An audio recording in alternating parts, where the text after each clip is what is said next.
Hola amigos. Welcome back to AILOVA HOTPOT. First watch this, please subscribe my channel for more recipes. Today, we're making one of Mexico's most iconic dishes, mole poblano. Rich, complex, and packed with flavor, this sauce is a labor of love. Don't worry, I'll guide you step by step.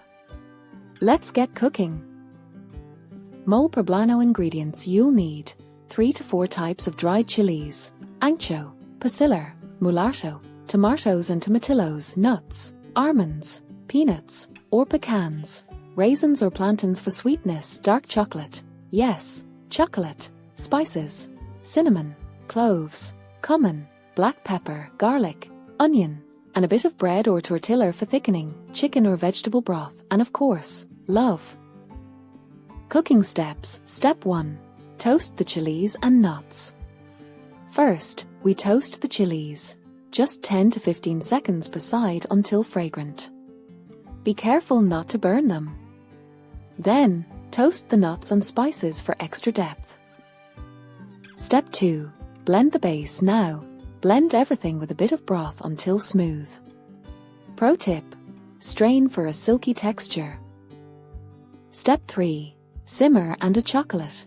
Let this simmer for 20 to 30 minutes. Then, add the secret ingredient, dark chocolate. This balances the heat with a touch of sweetness. Step 4. Adjust and serve. A taste and tweak: more salt? A pinch of sugar? Perfect. Now, pour over cooked chicken, turkey, or enchiladas. And there you have it, authentic Mexican mole. It's a flavor fiesta in every bite.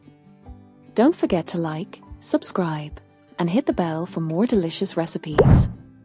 Hasta luego. Would you like a shorter version or a specific mole variation, like green or black mole? Let me know.